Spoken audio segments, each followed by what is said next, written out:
E aí? Com certeza alguém já ouviu essa frase, né? 70 vezes 7. Parece matemática, mas o que isso quer dizer de verdade? É um número pra gente contar no dedo? Ou tem algo muito mais profundo aí? Bom, é exatamente isso que a gente vai desvendar agora. Olha, tudo isso começa com uma pergunta. Uma pergunta do apóstolo Pedro. E, vamos ser justos, não era uma pergunta boba, não. Pelo contrário, ele estava tentando ser super generoso. Na cultura da época, o número 7, nossa, era o número da perfeição, da plenitude. Então, quando Pedro sugere perdoar 7 vezes, ele está pensando, uau, tô arrasando aqui, indo muito além do que qualquer um esperaria. Só que aí vem a resposta de Jesus e ela simplesmente explode essa lógica. Não te digo que até 7, mas até 70 vezes 7. Não é só um número maior, né? É como se ele estivesse mudando as regras do jogo. A grande pergunta que fica é: o que essa resposta significa de verdade? Beleza, para a gente sacar o tamanho do impacto dessa frase, a gente precisa voltar no tempo. Vamos dar uma olhada no mundo em que o Pedro vivia, no contexto da época. Naquela época, a gente tinha a famosa lei do olho por olho. E olha que interessante, a ideia não era incentivar a vingança, mas sim colocar um limite nela. Era tipo, a punição não pode ser maior que o crime. E além disso, tinha a tradição de alguns rabinos que ensinava que, depois de perdoar a mesma pessoa 3 vezes pela mesma coisa, já deu. A obrigação acabava ali. Agora pensa, nesse cenário, o Pedro chega e oferece perdoar 7 vezes. Ele já estava sendo mais que generoso, mais que o dobro do padrão. E é aqui que a coisa fica fascinante. Porque Jesus não estava fazendo uma conta de multiplicação, não era aula de matemática. Ele estava, na verdade, usando um código, um símbolo super poderoso que, para todo mundo ali naquela hora, fazia todo sentido. Sabe, na mentalidade hebraica, os números são muito mais do que parecem. Eles têm um significado simbólico.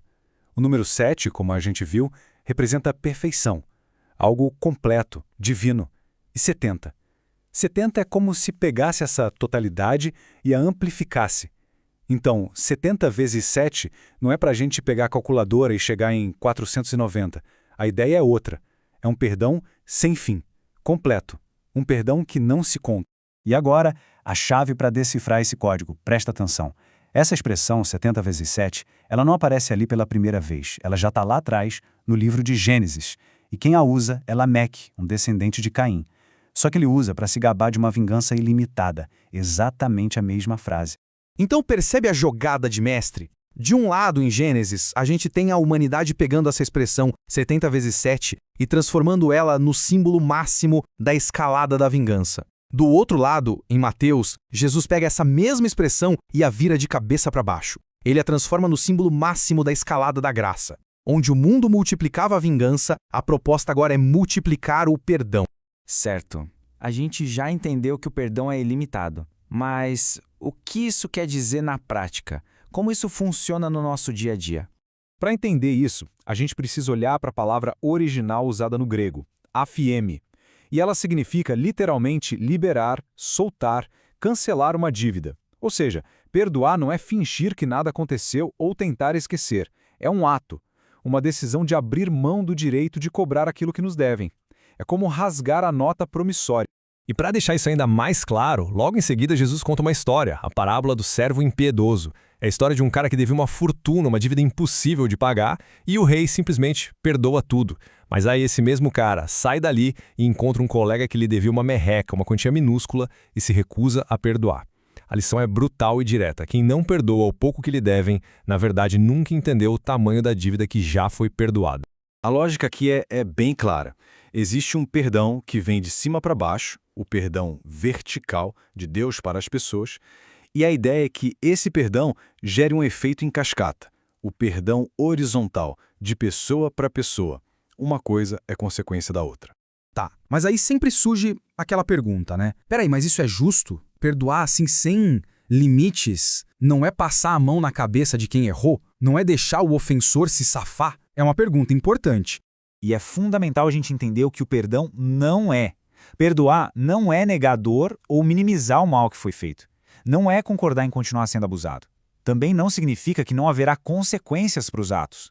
E definitivamente não é esquecer. O perdão nesse sentido é, antes de tudo, para libertar a vítima, para tirar dela o peso de carregar o ressentimento e o desejo de vingança. E qual é a solução para esse dilema da justiça? A resposta está em outra passagem que diz: A mim me pertence a vingança. Eu recompensarei, diz o Senhor. Ou seja, perdoar é um ato de confiança. É abrir mão do nosso desejo de fazer justiça com as próprias mãos e entregar esse caso para uma instância maior, confiando que a justiça final será feita. Ok, mas por que esse perdão radical é tão central, tão importante? A chave para entender isso é que ele não é uma condição para se obter algo em troca. A lógica é explicada de forma muito clara em outro trecho. Perdoando uns aos outros, como também Deus vos perdoou em Cristo. Percebe a ordem? Não é perdoe para ser perdoado, é perdoe porque já foi perdoado. O perdão é uma resposta a uma consequência e não uma moeda de troca. Isso muda tudo. O perdão deixa de ser uma barganha e se torna uma evidência. Um sinal visível de que a pessoa foi, de alguma forma, alcançada por essa graça. É a marca de alguém que foi transformado por dentro. E é exatamente essa ideia de perdão como consequência e não como condição que vira a chave. Deixa de ser uma obrigação pesada, um ato isolado, para se tornar um jeito de viver. No fim das contas, 70 vezes 7 não é uma conta para a gente fazer, mas sim um convite para um novo jeito de viver. Um jeito onde a misericórdia vence o desejo de vingança. Porque perdoar não tem o poder de mudar o passado, mas com certeza tem o poder de transformar o futuro. E isso nos deixa com uma última reflexão. Se a vingança ilimitada, os 70 vezes 7 de Lameque, era a marca de um mundo que se afastava de seu Criador, o que um perdão ilimitado, os 70 vezes 7 de Jesus, nos diz sobre o mundo que ele quer construir? Fica aí a pergunta para a gente pensar.